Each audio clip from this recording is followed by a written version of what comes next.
Good evening, ladies and gentlemen. Another day, another show by BW Hotelier. Welcome to the 16th show of now, not very new, the new series of BWH, the GM show.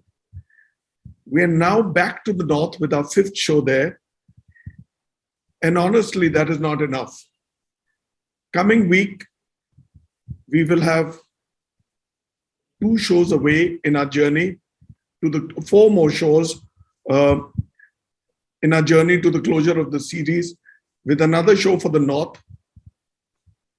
That will be a special on Rajasthan before we head to Goa for 2 shows, and then one last show down south, and we draw curtains. This and the next week, the GM shows will be on Tuesday and Thursday at 5 p.m. Block your date and time.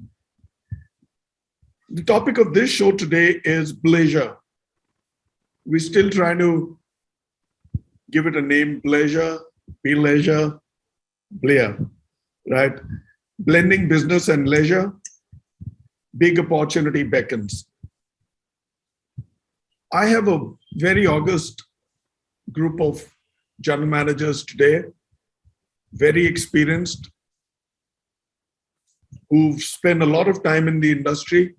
Let me begin today with a brief introduction to the august ladies and gentlemen here, lady and gentlemen. Ramandeep Marwah. Ramandeep Marwah is the general manager for the JW Marriott in Chandigarh, an enterprising hotelier with over 2 decades of experience. Ramandeep has worked with leading hospitality groups like the Marriott, Taj, the Leela, Shangri-La hotels and resorts, to name a few. Ramandeep's journey with Marriott started in 2012 with JW Marriott AeroCity, New Delhi, following which he was associated with the JW Marriott brand across assets at Mumbai, Macau, Pune, and Mussoorie. Welcome to the show, Raman. Thank you very much, Mr. Khanna, for a very warm introduction. Now to the lady on the show, Utsa Majumder. Utsa is the general manager at the Hyatt Regency in Dharamshala. Even before graduating from the hotel management course, Utsa landed her first role as a front desk associate for the Hyatt Regency, Kolkata, and since then, she has never looked back. In a 17-year career, Utsa has held leadership positions and worked with Hyatt hotels across multiple cities in India. After a wonderful stint as a general manager for 2 years at the Hyatt Place Rameswaram, she took over the reins at Hyatt's first mountain resort asset in India, the Hyatt Regency Dharamshala Resort, in June of 2018. Welcome to the show, Utsa. Thank you so much, Mr. Khanna. Thank you for such a warm welcome, and it's a pleasure to be part of this eminent panel. Thank you so much once again. Next on our panel is the man from the city of the Harmandir Sahib, Amritsar. Let me introduce to you Jitender Pal Sohal. He's the cluster general manager North India for the Radisson Hotel Group and also the general manager for the Radisson Blue Hotel in Amritsar. An IHM Bhopal alumni with over 3 decades of experience in the hospitality industry, which includes operations, training, hotel openings, and projects. Jitender began his career in F&B service with the Leela Kempinski in Mumbai and has worked with many top hospitality brands like the Regent, ITC Hotels, Starwood Hotels, and Radisson Hotel Group all across India. A leader with strong ethics, professional integrity, and astute financial acumen, a critical thinker who uses logic and reason to evaluate situations. Welcome, JP. Thank you, Bhuvanesh. Thank you so much for those warm, welcoming words. It's an honor to be and be amongst some brains and probably give an opportunity for me to learn something today. So thank you very much for giving this opportunity. Such a pleasure. Next on the list is Anoop Pandey. He is where everyone, our would want to have a holiday. He comes in from Mussoorie. Anoop is the general manager for the JW Marriott Mussoorie Walnut Grove Resort and Spa.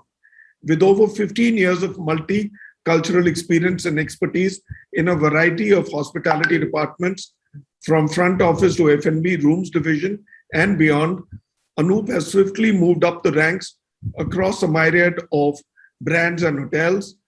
His journey began in 2006 with the Leela, where he worked across its various properties in Mumbai, Kovalam, and Bangalore. He then moved on to be part of Starwood Hotels and Resorts, now Marriott Hotels. In 2009, his most recent role was as the general manager for the Westin Sona Resort and Spa. Welcome, Anoop. Thank you. Warm greetings to everyone from the Queen of Hills. It's indeed a pleasure to be on this show and look forward to be part of this. Thank you, Mr. Khanna. Last but not the least, we have Chandrashekhar Joshi before that. He's the general manager of the Leela Palace, Jaipur. I was supposed to be with him yesterday. I could not. A passionate hotelier with over 20 years of experience and a proven track record of managing both city and leisure hotels. CJ, who's the general manager of the Leela Palace, Jaipur, has previously worked with the Le Méridien Pune, JW Marriott Juhu Mumbai, Renaissance Mumbai, JW Marriott Mussoorie, and the JW Marriott in Jaipur now. Before entering the Leela, CJ was the general manager of the Renaissance Bali, Uluwatu Resort and Spa. He's a pre-opening expert with some very successful hotel openings and a strong business vision. His forte lies in curating and delivering exceptional guest experience, propelled by a strong background in F&B ops and sales and marketing. Welcome, CJ. Thank you, Mr. Khanna. Thank you for the invite. Great to be here. We missed you last night. Pleasure. Last but not the least, my friend from Delhi, not very far from my house, Shuvendu Banerjee. He's the general manager of the Crowne Plaza today in New Delhi, Okhla. Shuvendu comes with a robust experience of more than 2 decades in the hospitality business. He's worked with brands like IHG, ITC, JP, Radisson, with an experience in commercials and operations. Shuvendu played an integral role during the launch of the Crowne Plaza brand in India and was a core member of the pre-opening teams of multiple hotels in India. He's won multiple accolades in international and national level for his achievements and leadership. Welcome, Shuvendu. Welcome. Thank you so much for the warm welcome, and it's been a pleasure to be here on the show. Thank you. Pleasure is ours. All right, we have a short commercial and then we shall get started.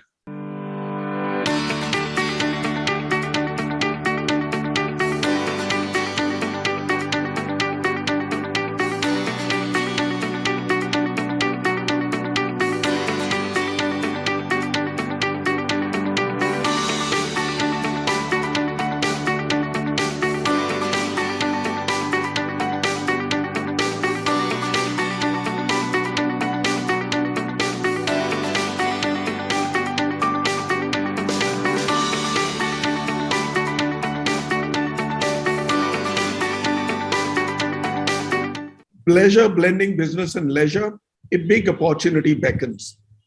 The millennium set a new pace, and then the arrival of the new generations set in new paradigms that hadn't hit the pre-millennials like me, as in artificial intelligence, bots, blockchains, as if technology hadn't made its impact on them. And then the lockdown. A lot was crumbling. No longer was it necessary to pace up and down the office when better productivity was the case working from home. While this brought in new opportunities, as in homestays and staycations, which in many manner are also about mixing business with leisure. Call it Bleisure. Bleisure is not exactly new, just that it is now more acceptable and has percolated down the pyramid. Bleisure is a new category. Is it going to stay? Is it transitionary? and a passing phase? Let us debate this today and let us dive into the session. I shall begin with JP, as I call Jitender Pal Sohal. JP, being in the business over the years and across geographies, how have you seen plain vanilla business, travel, and leisure travel evolve to what we now start seeing to become an independent category that we call Bleisure? What are your views? Sitting in Amritsar, throw some light on this. Thank you. Thank you, Bhuvanesh, for the question. Before I really get about, speaking about it, let's just understand, what has happened to the business travel and the leisure travel over the years.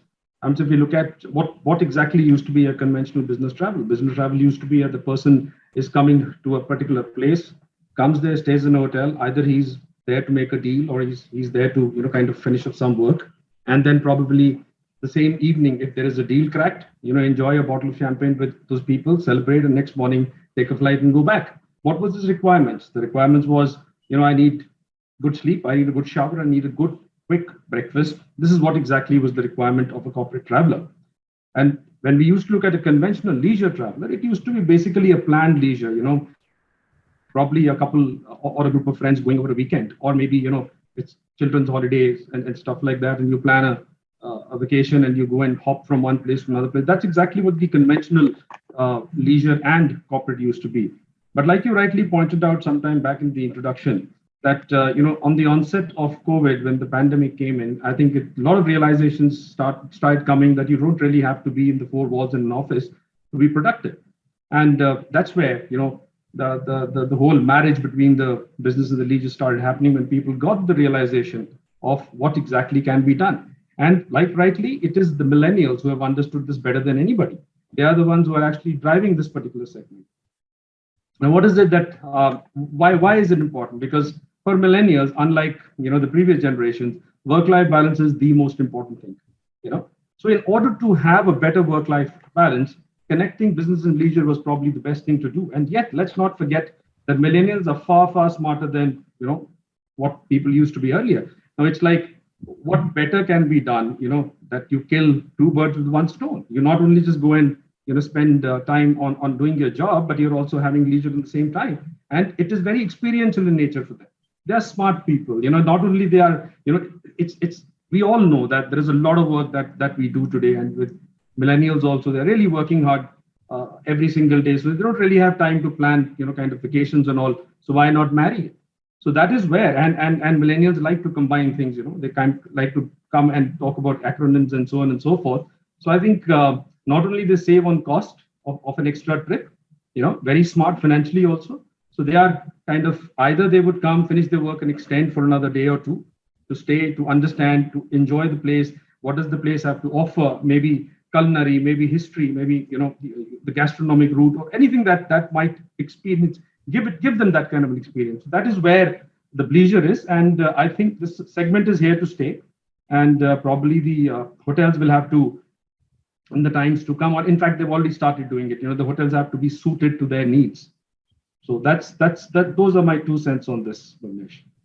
Tell me, JP, when you talk to your team during your morning meetings and otherwise, does Bleisure come in as a part of the discussion?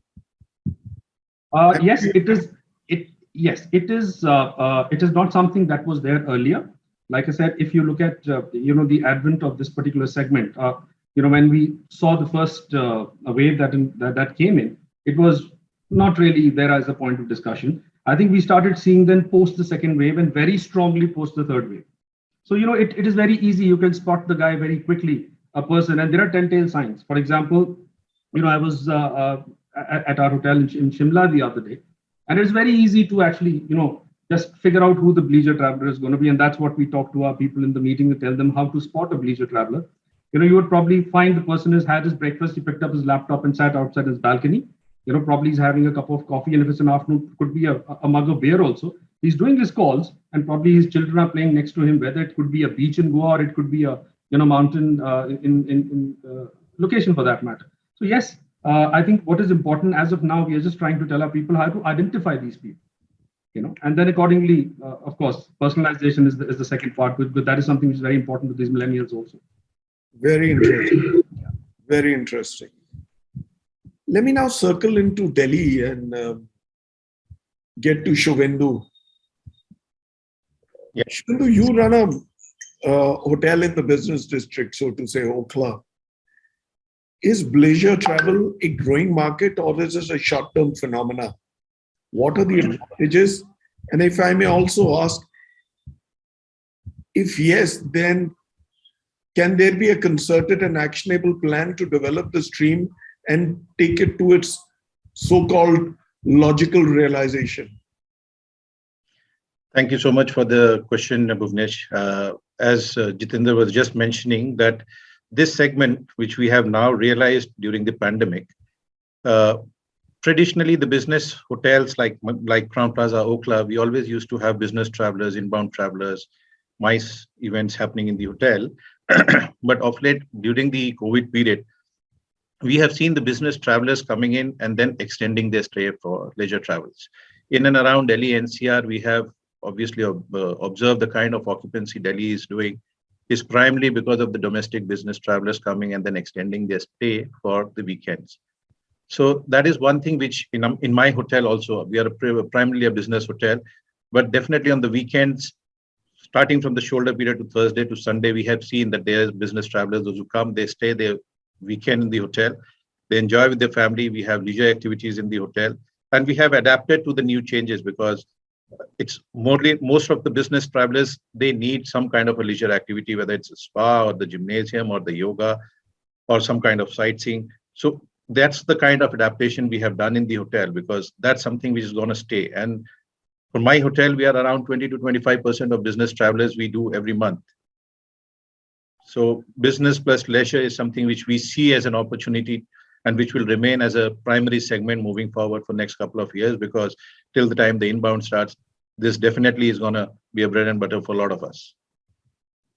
So tell me, even a hotel, I can understand a Mussoorie or a Amritsar or a Chandigarh or a Dharamshala or a Jaipur for that matter. Tell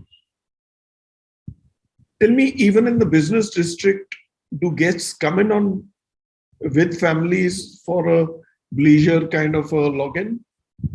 Yes, so as I mentioned, we have been observing business within Delhi NCR, people coming in from nearby cities as well, like for example, in Agra or a Jaipur or a Marriott, these kind of business travelers, those who come into Delhi for work and then they stay over the weekends. It's not only people within Delhi NCR, but people in and around.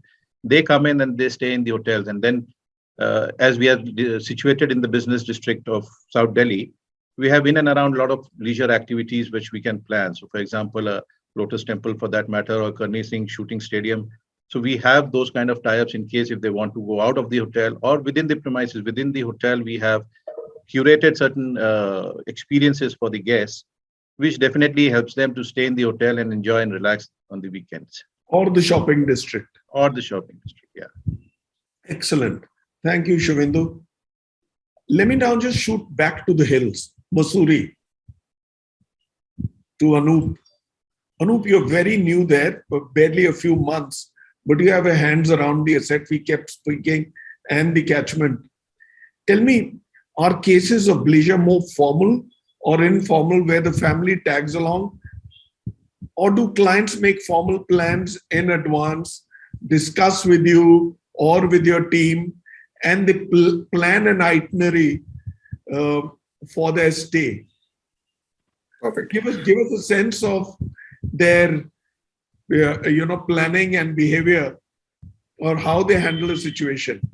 And when I say informal and formal, one is keeping the company informed, the other one is just tagging along. Absolutely. No, thank you for this. I will just build on from where JP and Shuvendu left. This Bleisure as a segment, as we all agree, it is probably at a nascent stage and very unique proposition, which has presented itself in a current scenario wherein we are seeing the millennials driving this. Work from home is something which, because of pandemic, a lot of resorts have come up with a package wherein they are trying to lure these travelers to a destination where they can take their business, right? And sitting here in Mussoorie, I can only share with you a few examples. We had this package when pandemic shook all of us, called Himalayan Workplace, and the entire hint was, luring guests towards coming to a leisure destination, and how we can marry or create a successful concoction out of it. What JP was sharing. Uh, so to the question, whether it is a more formal or an informal where family tags in, I feel, and what we are seeing more and more is it is now becoming a very formal affair wherein, a guest would like to reach out to us in advance, or vice versa. As a hotel, we would like to reach out to guests and understand their requirement, and more and more millennials, they would like to experience more experiences around the resort. So what we are doing is curating more customized experiences for them, wherein definitely as a segment we need to understand that it cannot be very heavy on leisure.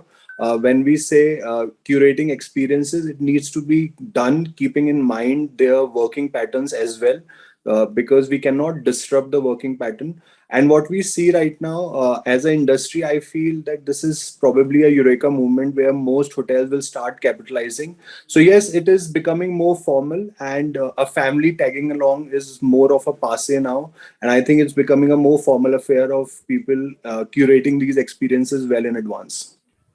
So tell me, you're typically in a hill station, and your asset is also away from the town, right? But you have a complete ecosystem in your asset. I think you're about 7 acres, right? Correct. You have a Yes. lot to offer to the client, but they can't get out, right? So whatever little they do within the property. Yes. So just to share, Mr. Khanna, the good part is, as a resort, and I'm happy to see, two ex-GMs on the panel, both CJ and Raman, being, and a lot of credit, as an ecosystem, as you mentioned, JW Marriott Mussoorie could able to create this as a community, both within the resort and outside. So, experiences are not limited for this resort within the premises, while we have a lot of options across the age groups in the resort. But we are successfully able to curate few experiences outside. And as experience is new luxury, and especially millennials, they look for that. We are able to get that and blend it in a way that we have enough options for all age groups, as whatever excites them. Excellent. Yeah. Thank you, Anoop. Let me move into CJ, who's also worked in this asset, right? He's headed the property. CJ sits comfortably in Jaipur now, of course. Another great location. Rajasthan is any traveler's bucket list. CJ, tell me the duration of stay. Before I come to duration of stay, a couple of comments. I think that with the advent of technology over the last decade and a half, the lines were thinning between business and leisure, work and play. People were doing all things at all points of time. And this segment started to grow out of business travel, staying a night or two into destinations and exploring it and bringing their family along. What the pandemic has done, it's reversed it. It's people on leisure who are working from these places as well. So maybe we'll have to term it leisure business or something like that instead of business leisure, so to speak. So those technology has played a big part, and the pandemic has fast tracked this change and this development of the segment. Of course, in our market, we've seen the length of stay improve. Not only in our market, when I'm talking to colleagues around the fraternity, they also mention that the general length of stay, and this is I'm talking about because we can't compare an inbound segment right now, where I'm talking purely domestic. The length of stay in Jaipur was 2 nights, and we've seen it moving to 3 nights. The ticket size or the average spend is also increasing because the rooms are on multiple occupancy. There is larger F&B spend. there is also an apprehension of moving out of the hotel. People still want to be in the confines of the hotel, having hotels, pandemic plan program and planning into place as well. So we've seen across meal periods in restaurants, the F&B spends, the spa spends have increased. So broadly on an F&B, I think about 30% increase on spend. On other operating departments, about 15-20% increase in spend. So overall, the spend per room has grown, including the length of stay. So which was exactly what my question was going to be.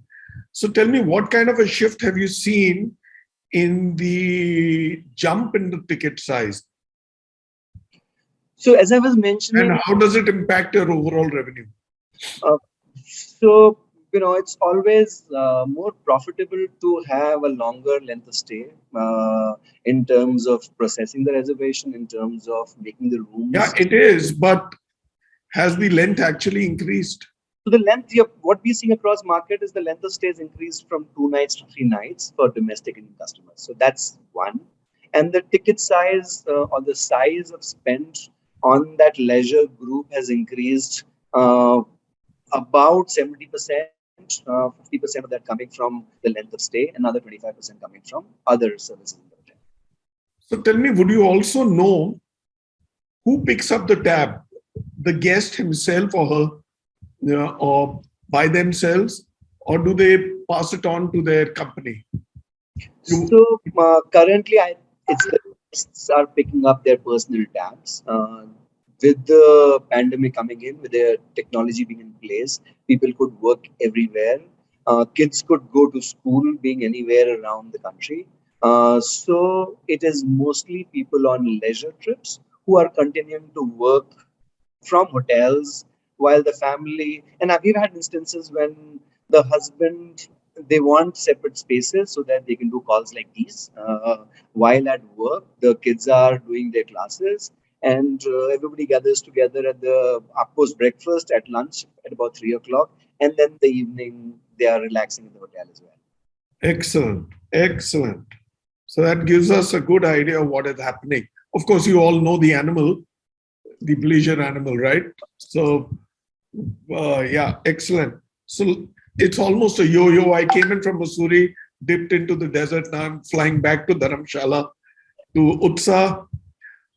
Utsa, tell me, in the case of, Dharamshala has to have it all. In the case of Bleisure bookings, it may not be just the case of one couple or family. There could be groups or a lone wolf where the guest is single and yet plans and mixes his or her travel. What are your views? Does this happen? And if yes, how big are the groups? Or if he's a loner, do they even come in with their parents or their brothers and sisters, siblings? Give us a feel of these Bleisure groups. Right. Thank you so much for the question, Mr. Khanna. I think it is always a mix of clientele that we have experienced at Hyatt Regency Dharamshala Resort. And I think in the past couple of years, the way our technology and the way we all work, that has evolved. And to cope up with this, the stress buster that we talk about, or the ever-changing work patterns, I think people are really, really excited that they are looking forward for this new concept of Bleisure. I would say new concept because I think it was always there, but people were not really exploring it, which they are doing it at this point of time.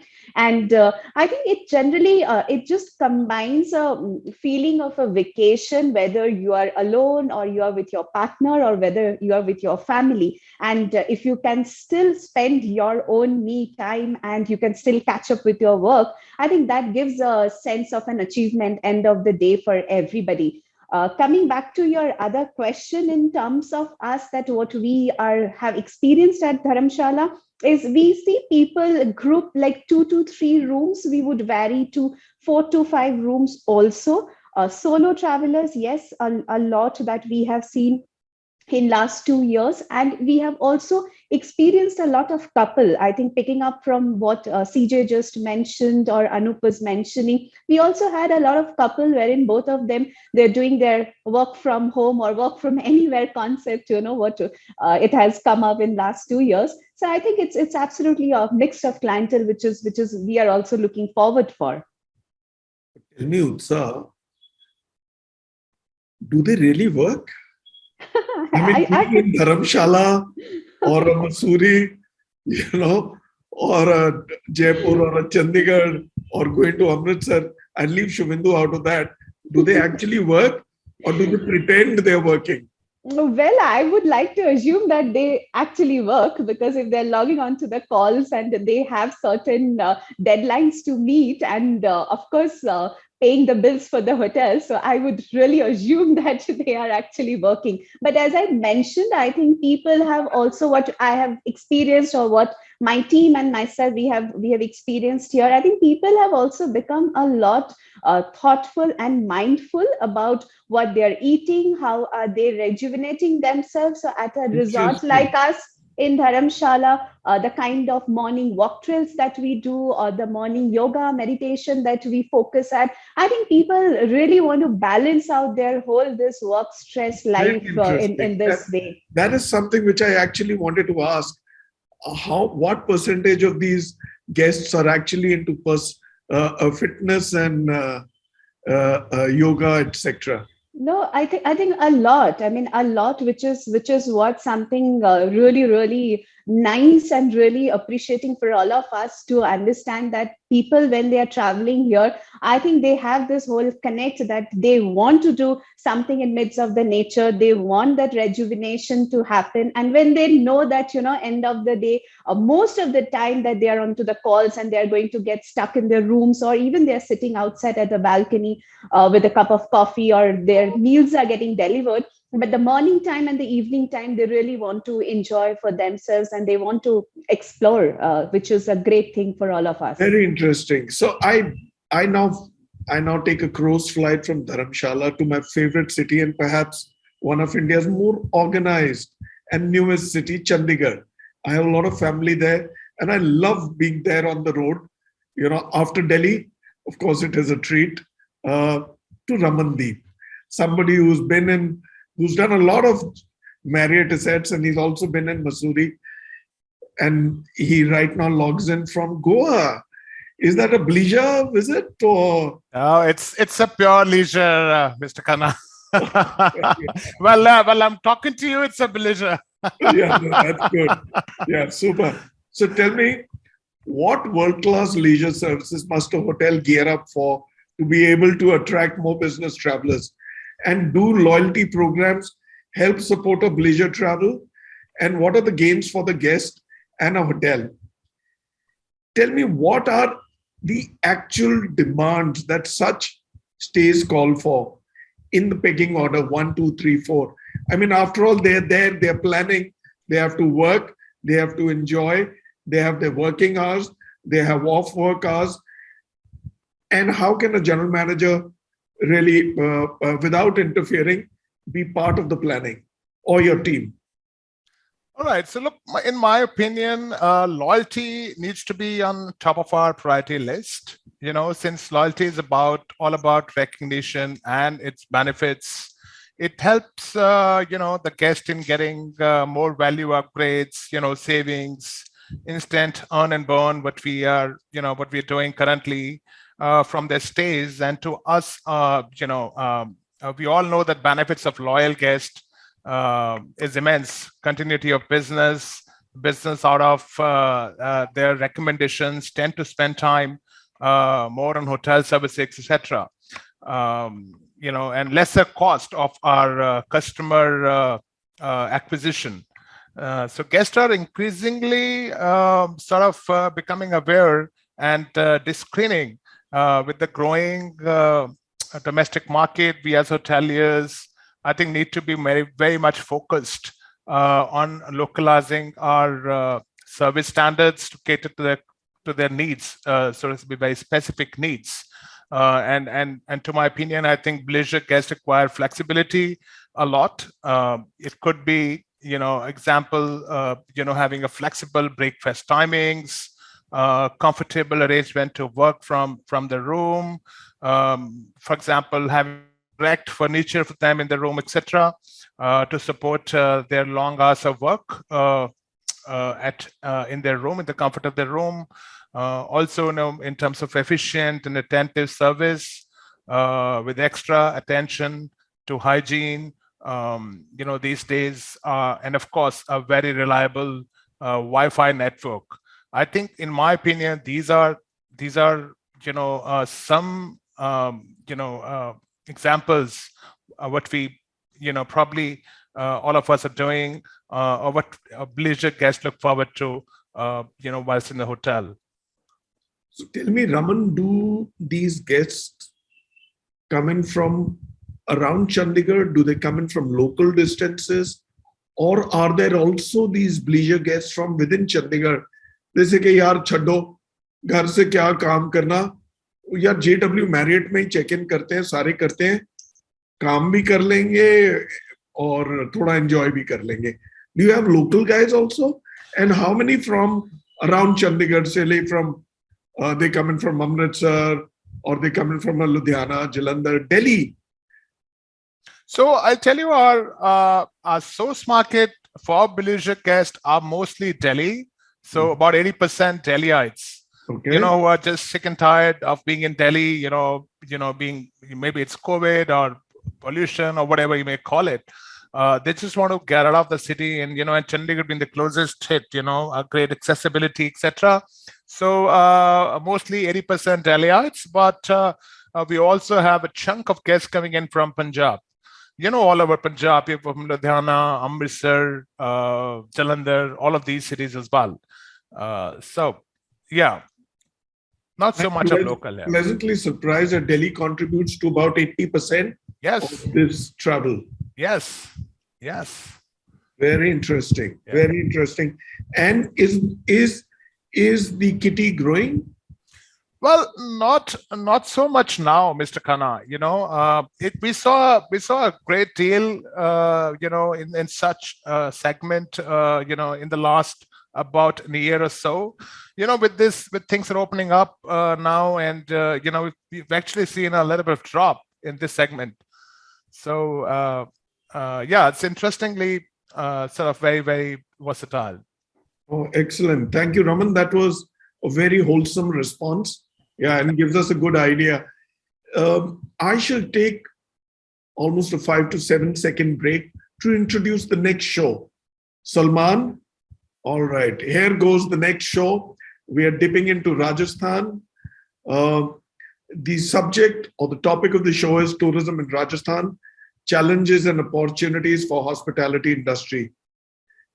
Our wonderful set of panelists are Rajiv Kapoor, who's the general manager of the well-placed Fairmont in Jaipur, Nishant Agarwal, who's the general manager of the Leela Palace in Udaipur, Anand Singh Shekhawat, who's the general manager of the Amane Khas Ranthambore, and also the regional director of India for Aman, but also he has just been given charge of the entire South Asia region. Rishu Mattu, who's the general manager of the ITC Rajputana in Jaipur, Sajid Joseph, who heads the Alila Fort Bishangarh as its general manager, Rahul Meni, who's the general manager for the Jaipur Marriott Hotel. So log in day after tomorrow, Thursday, which is March the 17th at 5 p.m. and follow the proceedings. Thank you, Salman. So from Chandigarh, I fly in back to JP with the second round that we just began with him. JP, tell me, what does an average Bleisure traveler look for while he chooses his hotel?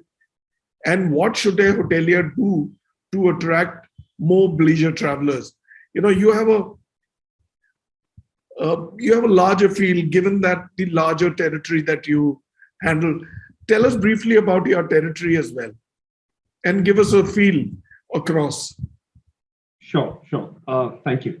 I'll just take it on from where Raman had left, about the where is the source market and what's happening in the various regions, because I've got the state of Punjab, Haryana, Himachal, Uttarakhand, J&K. So if you look at all these hotels, we have a hotel where Utsa is. So there, the source market for me, like I said, when we talk about Bleisure, rightly so pointed out by Raman, is that it's something which is not right up there to really matter as of now, because with the business coming back, the focus is a lot on things like the MICE is there, things like destination weddings happening, so on and so forth.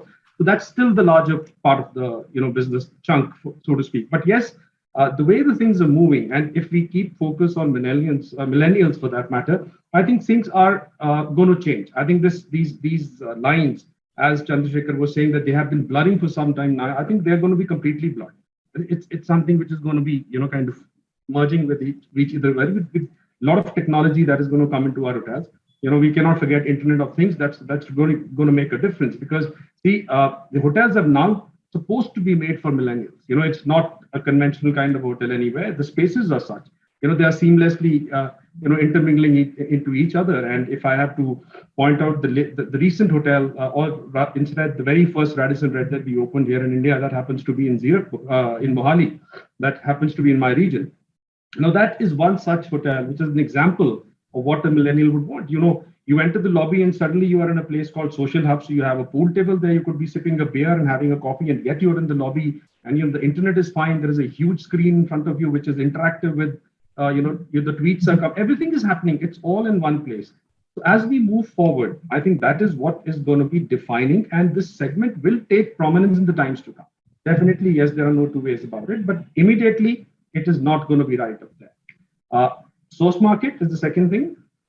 If I talk about a place where the hills are, the major source market for them still is going to be, Punjab region, Jitender, Ludhiana, Amritsar, and of course, Delhi NCR is going to be a secondary market.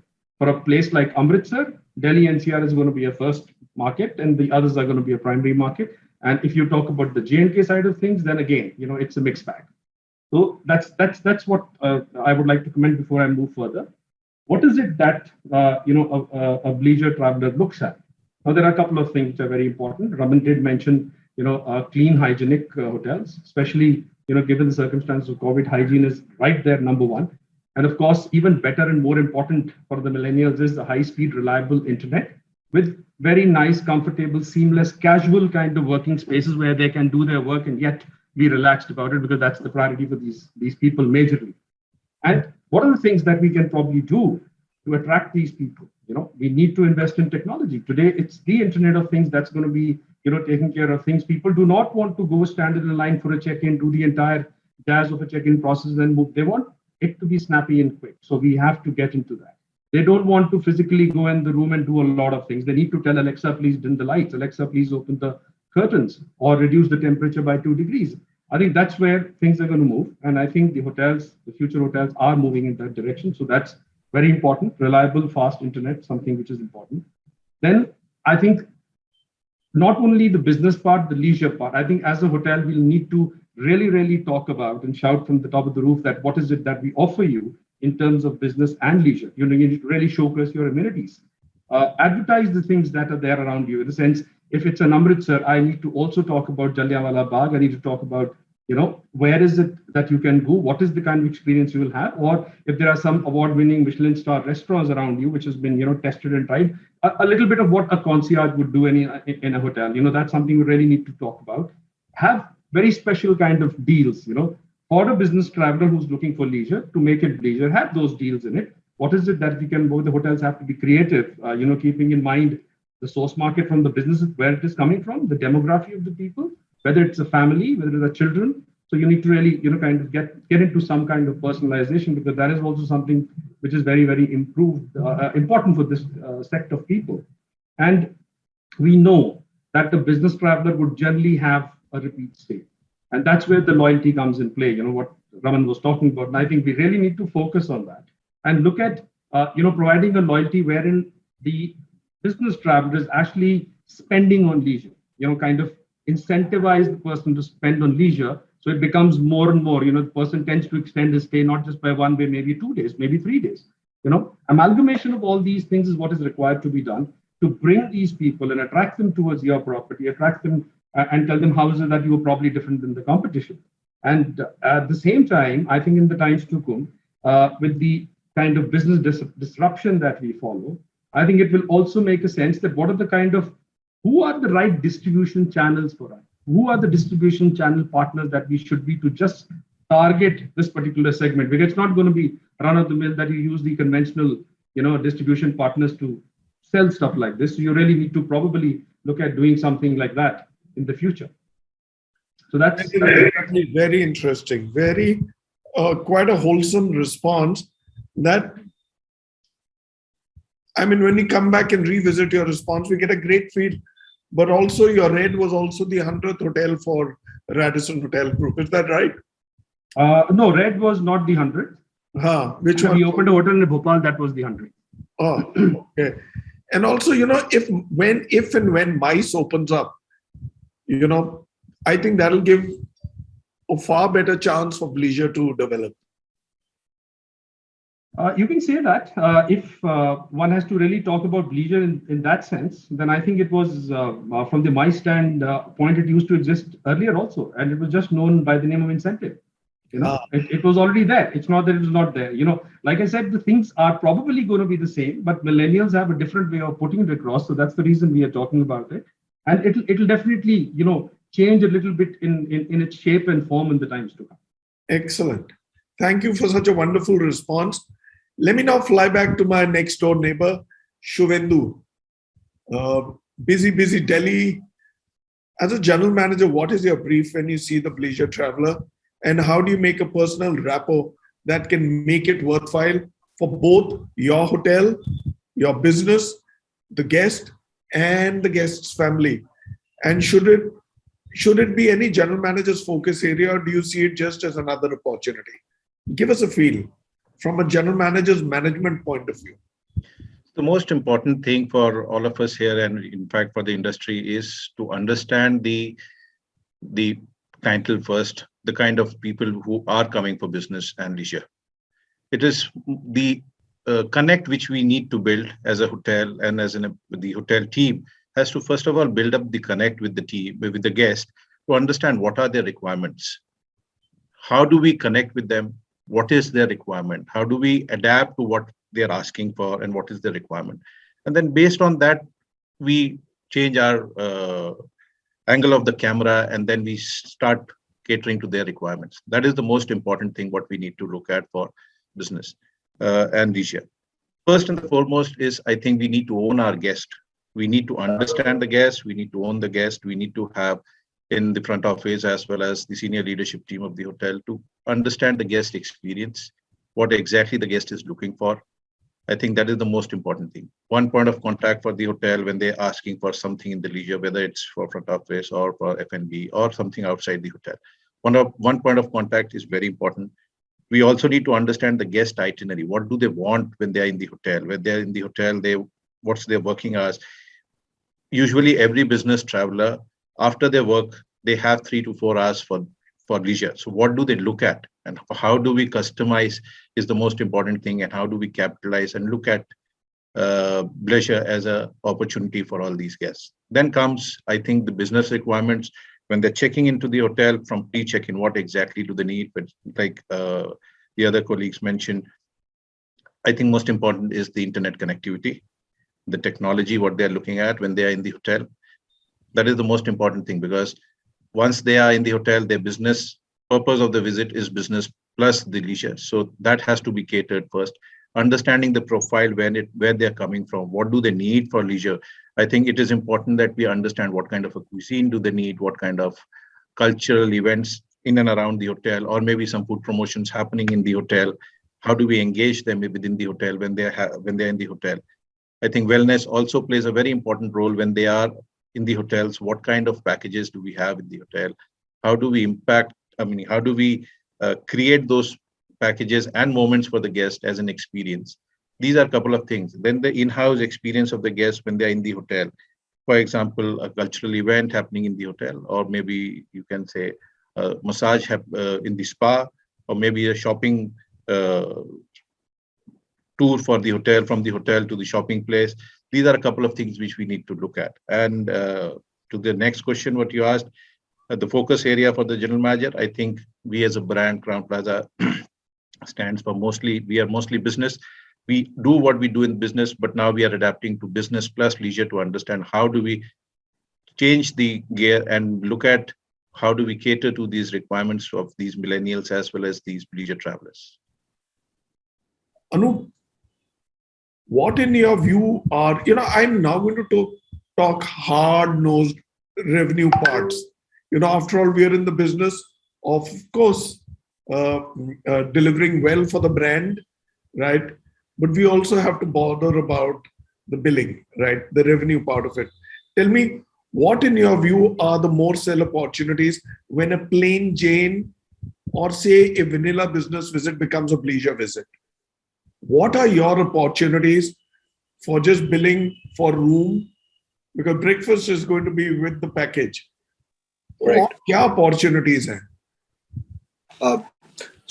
Great. We are moving towards more revenue aspect. So I feel, from a more sell perspective, let's understand for this segment, I personally feel we cannot be a hard sell.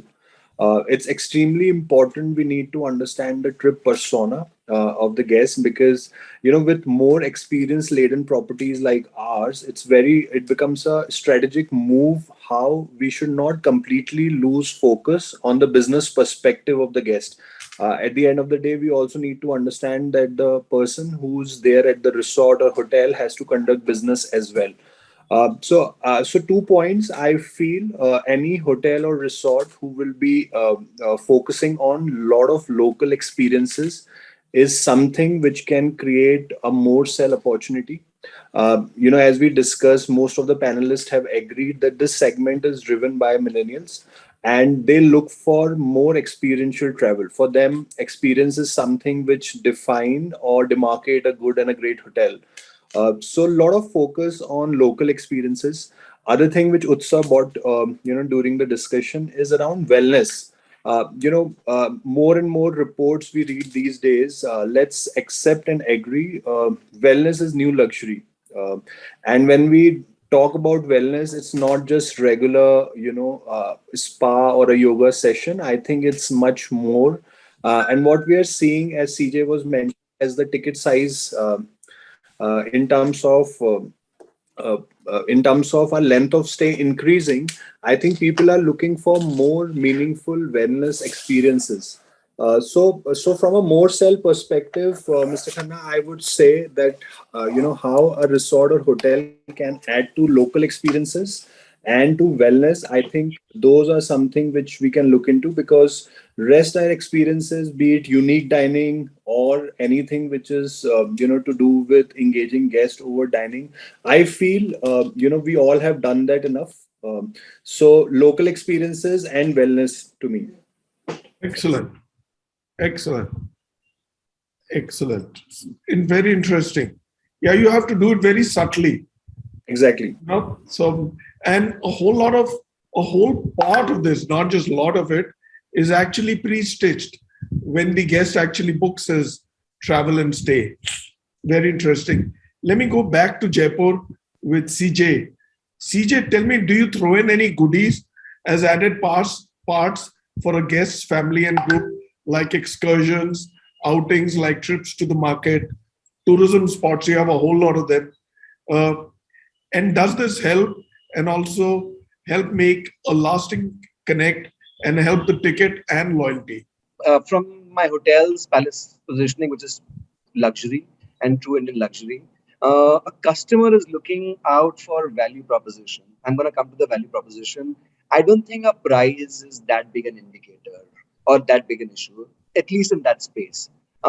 Just to give an example, I have a large inventory of private plunge pool rooms, 41 of them. They are the highest category available for general sale, and they get sold out first. Not my base category, the highest categories get sold out first. So the customer has the money and the propensity to pay, but they're looking at a value proposition. They are saying, what else can I get out of my dollar? So we at the luxury space recognize that, and the Leela palaces have a palace programming. which includes a butler when you come in. It includes evening cocktails. It includes unlimited tea and coffee wherever that you want. We get your laundry done. We have a great evening local high tea experience. We have some discount on Spark just to goad our customers to come down and use the other facilities as well. So this is the value proposition the customer is looking out for, and it is very well preferred and accepted by our customer base. Yeah, I mean, from your positioning in the luxury space, and also you're a little further away from the city. Sure. As a guest enters. So, with what is happening around in the market over the last couple of years, it's not that we are getting customers to come to Jaipur for the first time. Yeah. People from our major source markets, Delhi NCR, Mumbai, it's their third, fourth, fifth visit to Jaipur, and they've done the forts and the palaces. So they are coming more to enjoy the resort, the palace, to enjoy the experiences that we offer on property. And of course, with the butlers there, the butler is making sure that the customer's itinerary is being sought out. So if there is any assistance that is needed for them to go to Amir Fort or go to the city for shopping, we help curate that as well. All right. Thank you, CJ. Very interesting view again. Let me go back to Utsa. Utsa, do tier 2 or 4 locations actually benefit from Bleisure travelers, given that such travelers may go to metros or tier 2 at best, where their work takes them? Because Dharamshala is not where corporate offices are. So if somebody is going to come over there, they just want to get away from their place of work. So it's more a staycation. True. I think, Mr. Khanna, this has got 2 parts to this particular question, if I want to answer it in that way. I think the first one would be that the majority of the people, what we have seen, that who are all trying to adapt to this new normal, and work from home or work from anywhere concept is something which is definitely, they want to explore the destination which are in tier 2 to tier 4 cities, which are less crowded, which are unexplored, wherein they get to see a new place. And all thanks to this pandemic, I think the good news for all of us is that we all are trying to explore more in India. And I think that's something which is a great news for everybody here. So let me circle into you, Raman, with the next question. We'll go back to Utsa. Raman, tell me, staycations and Bleisure, is there a connection, and where do they separate or merge? Whatever be the case, what is your view? Look, staycations and Bleisure merge when guests don't travel alone and are now with either spouse or family, the partners throughout the stay. Guests would typically check in over a Friday when they work throughout the day, and then from the evening of that day to the next day, they spend quality time with the family, using hotel services, going around, etc. However, we have already sort of noticed a change recently, with the positivity around us. We, as I said earlier as well, with the reduced COVID cases and offices, schools reopening, the volume of Bleisure has witnessed a downward trend. However, staycation, a segment which grew significantly during the pandemic, is going to stay, and I strongly feel that. We as a nation, I think, have discovered the pleasure of these short breaks within the city, or a drivable distance. I think people have recognized sort of the value what travel brings it to them, and as a standard of our living, etc. As hotels, I think we all made changes to our offerings and services to attract this segment more and more, and we would need to keep evolving to stay relevant in this space. I think that's what I can think of. Yeah, that's very interesting. I also think that this staycation business is here to stay. People are going to keep coming back, Sure. And also, I think it's more acceptable than it is not. 100%. Yeah. Yeah. I have one question for all of you, which has been there at the back of my mind. You know, how many of you've all heard of Club Med, right? Club Med actually promotes, or the Club Med package is all inclusive. From the moment you reach the airport, it includes everything from your flight to your visa, to your arrival, to your transport to the hotel, and all that you do in the hotel. Your food, your stay, your booze, they are activity driven, right? So is there a case for that? That is for all of you. Let's spend 3 to 4 minutes on this between us. Let's discuss this. Yes or no? Is there a case for all-inclusive? Bhuvanesh, I think this is going to be location specific. I'm talking location specific. If the market, if you start developing hotels in Lakshadweep, Andaman, it is but that the customers will buy it. But if you are trying to work out an all-inclusive hotel in cities like Jaipur or even destinations in Himachal Pradesh or Goa, there will be some resistance to it. Of course, there are takers for all kind of business, but it is my response is that it is going to be very location specific. My point is from a Bleisure point of view, right?